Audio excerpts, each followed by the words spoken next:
Hey, what's up? I'm Rafael di Furia, aka Rafi D is me, back at it again, and let's just get right into it. I really wanted to thank you all so much for the support from last week. It's going to be a while before anything is set and solid, but things seem to be heading in a good direction. If you want to see more videos, be sure that you're subscribed with that notification bell turned on, and if you could also give this video a like, I'd really appreciate that, as it does help the channel grow. And I happen to get a ton of questions from you guys. One question in particular stood out to me that I think is very important to the subject. This viewer seems to have a unique perspective that many in this whole Jure Sanguinis community don't quite have. Because as far as I know, this person is actually a homegrown Italian here from Italy. So this comment comes from a person named Nicola. I'm going to paraphrase some of what was said. I hope that I do your question justice here, because there are a few of them. The original reason of why the Jure Sanguinis law was created without generational limits seems to be because of the issue that many Italians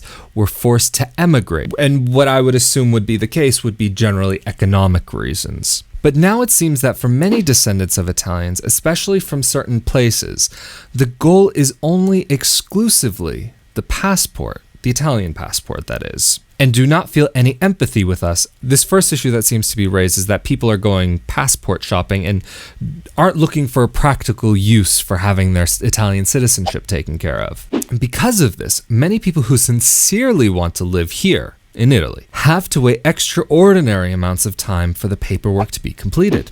Are these people taking advantage of this privilege to have freedom of movement, so on? Should there be a commitment actually to live in Italy, or a language requirement, or even a pledge of allegiance to Italy? Or are people just bogging down the system for the cool passport? Can I ask your opinion? Is it right to grant Italian citizenship without generational limits, without asking for anything in return? Not even a small Italian exam or an oath of loyalty to the Constitution. Keep in mind, I'm just paraphrasing here, and this message was also sent in Italian. Firstly, I just want to clarify a technicality. Technically, Jure Sanguinis is not actually a form of immigration, because from what I understand, being eligible for Jure Sanguinis, applying for Italian citizenship in this way, is technically not applying, because the person is technically eligible simply by being born, just as any Italian in Italy would be eligible for Italian citizenship, because Italian citizenship is passed on by blood and not soil. Jure Sanguinis, jus soli. So going by what seems to be the definition being given by the Italian government, they're legally almost on the same footing. So based on my understanding of what the law seems to be defining here, is that anybody of Italian descent who can prove that nobody lost or gave up their citizenship would have the same legal rights as somebody actually born here in Italy. Again, soil versus blood. When I was going through my process, what was explained to me was that there's no swearing in ceremony, nothing, because of the recognition being from birth. So from this perspective of person A being born in Italy versus person B being born outside of Italy, having the same legal right to Italian citizenship, would you say that it would be fair for person B from outside of the country to need to swear allegiance to the Constitution, whereas person A who was born here wouldn't need to swear allegiance to the Constitution? Don't get me wrong, I realize there is a very distinct difference between people born here versus people born abroad. I just only wanted to make the clarification that people who are going through this process aren't immigrants. I don't necessarily think it would be a bad idea for people to swear on the Constitution. I know personally, I would have been more than happy to put my hand down on a Bible or the Constitution itself, however it would go, and swear my allegiance. I would be more than happy to do that. Even today, I would still be more than happy to do this. And I'm sure that there would be plenty other people just like me who would have absolutely no problem with this and would be happy to and would like to. Hell, if I would have had to actually do it when I was going through this process, I would have hired a professional photographer, a videographer, make sure the moment was captured exactly. I mean, this is a big thing, but the whole process going through Jure Sanguinis there's no ceremony. Basically, people are treated just as any other Italian would be treated. Based on blood and not soil, it's hard for me to say that I would make people do this, even though I don't think it's a bad thing at all. However, The issue that could come from that is that by swearing allegiance, that might actually turn the process from the person being born Italian to a naturalization, which is a completely different thing. Because for Brazilians in particular, that actually could threaten their Brazilian citizenship. If they naturalize in a different country, they automatically lose their Brazilian citizenship. However, the way around that law is that if a person would naturally have been born with a citizenship,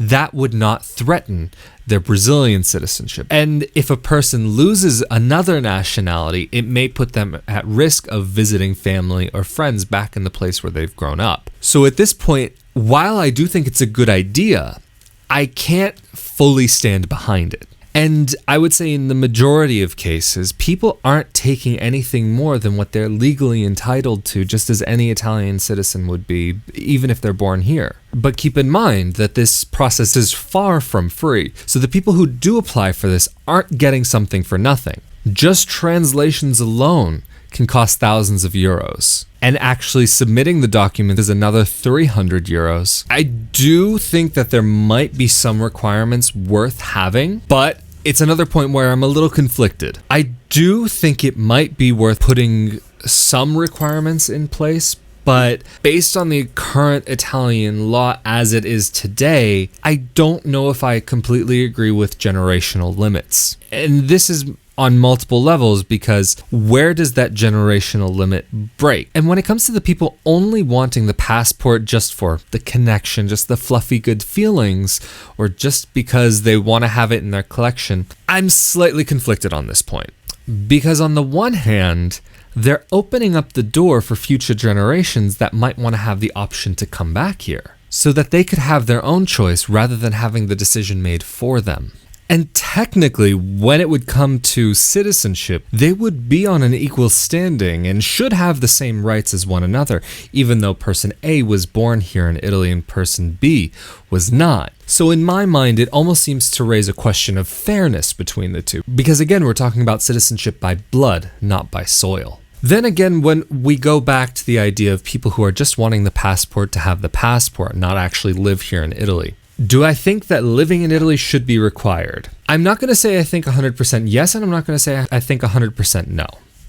There was a point where I thought that living in Italy actually should be required. But the point that changed my mind is that I think that from this you would have a decrease in the amount of applications made, and even more so, a decrease in the applications that are successful. However, like I mentioned earlier, I do think that people who are wanting to live here should be given a priority. And I think there should be incentives to make this happen. And I'm not just saying incentives for people who are born abroad and coming back to Italy for the first time after a couple generations. I'm also talking about the young Italians who decide to move abroad, England, US, Canada, Brazil, China, Japan, wherever, it doesn't matter, and offer incentives to them just in the same way to come back home, take the skills that they've learned abroad, bring them back here, and maybe there's a way that we can sit here and learn from that and better the country. I think I started going into this a little bit in my last video, but I wanted to rephrase it a little bit. Say you have two children.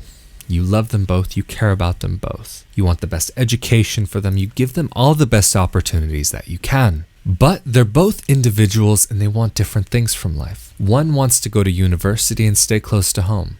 The other one wants to go to university but live abroad. And it's not to say one is better than the other. It's just each child has their own desires of what experience that they're looking for. Both, of course, intend to live close to home when they finally are done with school. But for one of the children, it includes a long journey back home. And I'd like to use that as a metaphor for maybe some of our ancestors who left Italy to go live a life abroad who maybe didn't actually intend to stay abroad. I believe it was before World War I. There was a name that was coined for young Italians.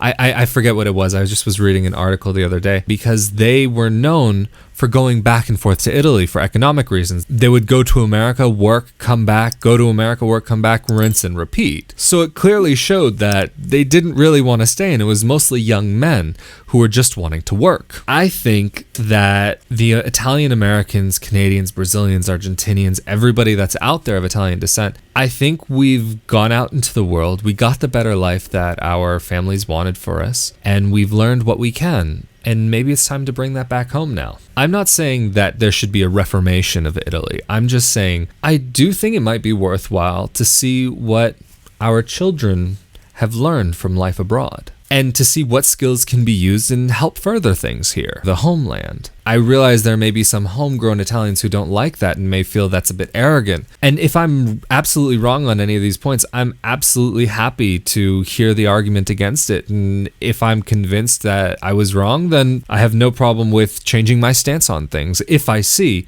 that maybe there's a better way of doing things. But many of our ancestors never had the opportunity to come back home, and I feel collectively as a people we've learned what we can from having gone off to university, and it's time to come back home now. So Nicola, thank you so much for your patience in waiting for an answer. I really wanted to try to give this subject some thought because it's not straightforward, and even as it stands now, maybe if you open up one thing and make the system a little bit looser in this area, it could make things harder in a different area. So everything is interconnected in one way or another when it comes to the system, because as it stands now, assuming that you're an Italian born in Italy from an Italian family and you're an Italian citizen by birth, you would have gotten citizenship in just the same way that basically all of us have. But the difference would be is that you would be registered around the time of your birth, whereas many of us would be registered as adults. And because of that, it's a much more complicated process to have this full registration take place. Again, I realize there is a stark difference between people born in Italy versus people born abroad. All I'm saying is those of us who are eligible under Jure Sanguinis, legally, we're all Italian,